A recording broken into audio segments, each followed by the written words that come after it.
Hello everyone, I'm back with another video, and in today's video we have a mouse. This is a Logitech mouse. This is the exact model is an MX Anywhere 3 model. And in this video I'm going to take you on a step by step how you can open it up and how you can replace or remove or fix the click issue. If you're having double clicking, or if you hold it, it just releases itself, or you just have a problem with the clicking, any of them, right or left, this video is for you. This is just a permanent solution. It's not just some kind of put a alcohol, just clean the contact, anything like that. We just actually gonna replace the clicks, and it will be just like brand new or even a little better. I'm gonna go over the tools that I'll be using, and everything will be linked in a video description in case you want to purchase for yourself. So check those links if you want to. So let's get it started. Tool number one, it's one sheet of the workshop towel. These are really good to do any type of work and to clean the motherboards. They're really good. Second one is an isopropylic or isopropylic alcohol, 98, 99%. As the higher percentage, the less water it has and more suitable to the electronics. So get 98 at least, or 99. Second one is a solder station, solder iron. You can purchase this one. This is a TS100, really portable USB-C or 24-volt power cord. It comes with it. You can put any type of, just any curved tip or just a straight tip. It works for this job. So you need this one. Let's put this one to one side. Next, you will need a desoldering wick. One of the desoldering wicks to desolder, opening the holes for the solder.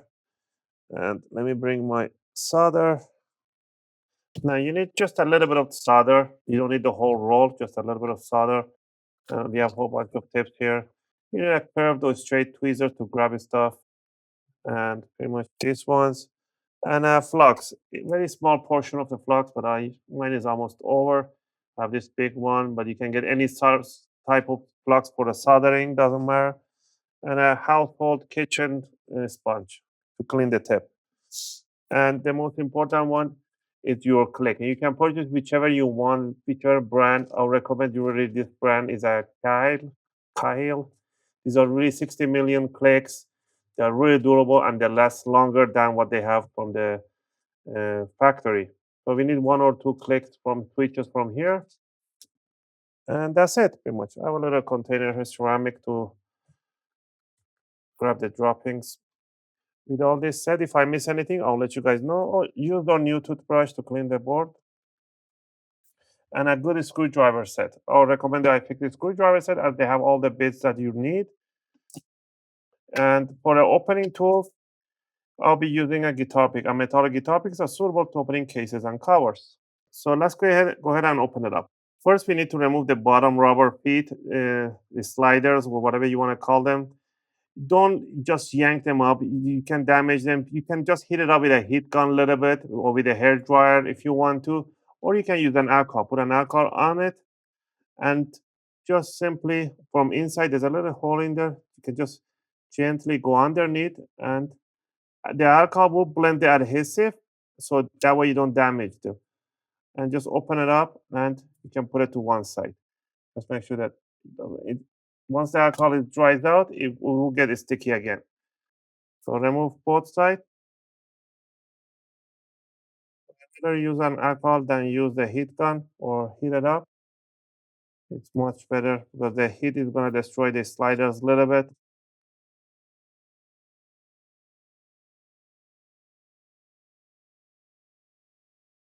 Gently lift it up evenly so you don't make a bend on it.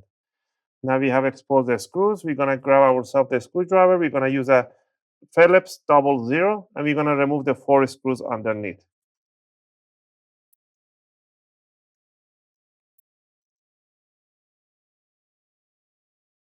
All right, I removed all 4 screws. The screws are the same size and height. Now what we need to do is to remove the bottom cover. Just grab an opening tool, just stick it underneath, just gently open up. There's a flex cable right underneath. We need to remove this flex cable. To remove it, you grab yourself the tweezers. We are going to lift up this cover, push it up a little bit, just put 1 inch, 1 millimeter, just up to here. Don't yank it too much, otherwise it's gonna come in entirely. And just slide out the flex cable. That way you can remove the housing on the top, which is the button in here, and the side clicks. Now down here we can see the battery and the scroll right in here. So first we want to remove the battery. Let's remove 1, 2, 3 screws that touches the battery housing. These are short screws. All right, we still need to remove this connector right in here. Just use your nails or use tweezers, just pull it up, just like that. We need to remove the same way that we remove these clips right in here. This flex cable, we need to remove the one in the middle behind the capacitor. Lift it up a little bit and pull out the flex cable. We are going to remove the 2 screws right in the front end of the wheel. Now, we are going to lift up the wheel, but be careful. It has a little spring at the back. Just lift it up. And there's this tiny spring. Don't lose that spring. Put the whole module by the screw so you don't mix them up. So grab the battery, bring it on this position, and release the cable. You can just wiggle it around, and it should come out. You have to slide it back. And down here, we can see the left and right click. These are the Omron switches. I guess these are Omron, the basic model for them. But we're only going to replace one for this video, but you can do this for the same procedure for both of them. So remove the screws that touches the motherboard in here. There should be 3 screws, right? And then we can just lift up the module and bring it up. This click, this switch will come out. So I think towards the bottom was turned off. So let's put it like that. All right. So towards the bottom, which way it goes like this. It only goes like that. Only goes one way in. All right. So down here we can see the switches. The switches are made out of 3 legs, so we can see them right in here. So we're gonna heat up the soldering iron, and we're gonna grab a little bit of flux, and we are gonna change this one right in here. So we're gonna put a flux right on the legs in here. So also one thing I forgot, you need a low melting solder paste. These are low melting solder paste. You can get this one, or you can just get a low melting one. This one, it melts at 180 Celsius, but this one melts at 240, 280. So I'm gonna grab a low melting solder, and we're gonna put a little bit of it on each leg. So I'm gonna squeeze.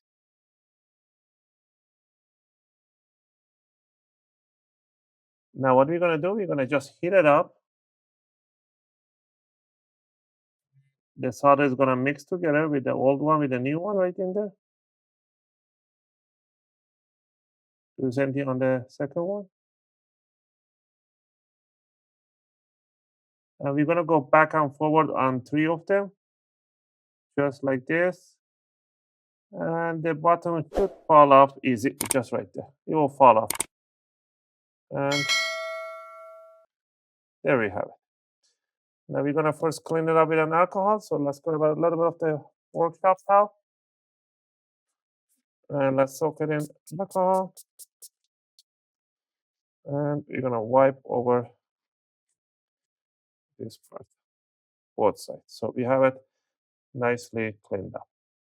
And there's the old button switch. So we're gonna put this to one side, crash it. We're gonna grab a new button. But before we put it in, we can't put it in here. The switch is only going one way, so you have to know the click is in the forward, so it don't go this way around. So you have to make sure the switch, the clicking portion is towards the front. There's actually a little line in there indicating which way it has to go. But I cannot put it through because the holes are clogged up with the solder. So what we're gonna do, we're gonna put a little solder paste on top, and we're gonna grab the desoldering wick, and we're gonna put the desoldering wick over the hole, and we're gonna heat it up so the wick will absorb the solder right to it.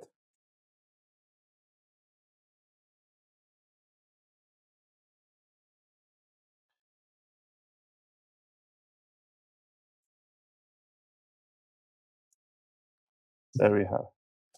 So do one more cleaning because the flux does get burned out and you don't want a dirty flux in there. So it's nice and clean. So now we can put this one on top and it will simply sit right through here. You can see. Very simple. Hold it with your fingers. Simply hold it so it doesn't move. We're going to put a little bit of the flux on the legs. Just brush it off. And we're going to grab a little bit of solder on the tip. Let's clean it up. And we're going to hold it about less than a 1 second and let go. Don't hold it too much, otherwise you're going to damage the switch. And let go. There we go.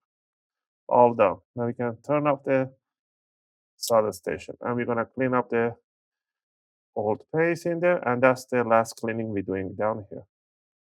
So you guys can see, nicely soldered down. There we have it. So now we have a nice brand new switches right in here. These are longer lasting than the one that they had. Or if you want, you can change both of them. All right. Once we're done with that, we're gonna grab our housing on here, casing. We are gonna put the board right on top, hold it down, make sure the switches are clicking right there. And we are gonna put the 3 screws on the motherboard. Again, I hope you guys like this video and help you guys out. If you have any question or requests, always feel free to leave them in the video comment. I'll try to answer them. If you want to support the channel, you can do that by clicking that like and subscribe. I'll greatly appreciate it. So we're going to bring the module and we are going to set it down. Before we put the module down, let's put the, oh yeah, we have to put the module down. So let's put the module down with the spring right attached to it. Put the 2 screws on the module for the wheel in the front end of it. I like to put the screw a little bit in, don't tighten up, put the second one and then come back or go back and tighten it up. Don't go too crazy because this is plastic, so you can just damage the screw threads. And what we want to do here is to lift up this jack with the tweezers, put this flex cable right in there and push this plastic down so it will hold the flex cable right in there. Grab the battery, slide it down to the connector right there. And before we put it down, let's go ahead and put this one in here. Squeeze it in there. And this one, it goes all the way to the back, right there.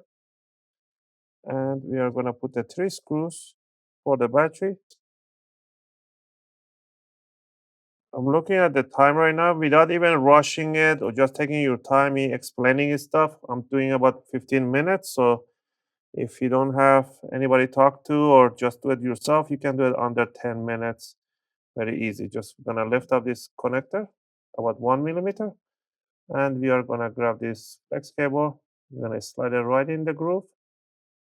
While we're holding it in there, I'm gonna push down this plastic so it holds it in there. And there we have it. Now we're gonna put the housing on top. And we are almost done. And we are gonna put the bottom screws right on the bottom rubber feet. Now, if your rubber sliders, rubber feet on the bottom are that damaged, you can actually purchase them. They are not expensive, but if you remove them properly, there's no reason to replace them. All right, once we're done with that, grab one of the rubber legs, and they are very nice and sticky. And there we go. Already nice and sounds even better a little bit. And this is how you can replace your switches for your Logitech MX Anywhere 3 model. Again, I hope you guys like this video and helped you guys out. If you have any question or requests, feel free to leave them in a video comment. I'll try to answer them as soon as I can. As always, thanks for watching, and I'll see you guys in my next video.